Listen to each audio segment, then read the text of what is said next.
दृष्टिं सकरुणाम् इति स्तोतुम् वाञ्छन् कथयति भवानी त्वमिति यः तदैव त्वम् तस्मै दिशसि निज सायुज्य पदवीम् मुकुन्द ब्रह्मेन्द्र स्फुटमकुटनीराजितपदाम् त्वया वामम्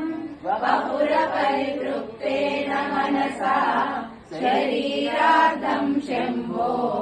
अपरमपि शङ्के हृतमभूत् यदेतत्तद्रूपम् सकलमरुणाभम् त्रिनयनम् कुचाभ्यामानम्रम् कुटिलशशिचूडालमकुटम् जगत्सु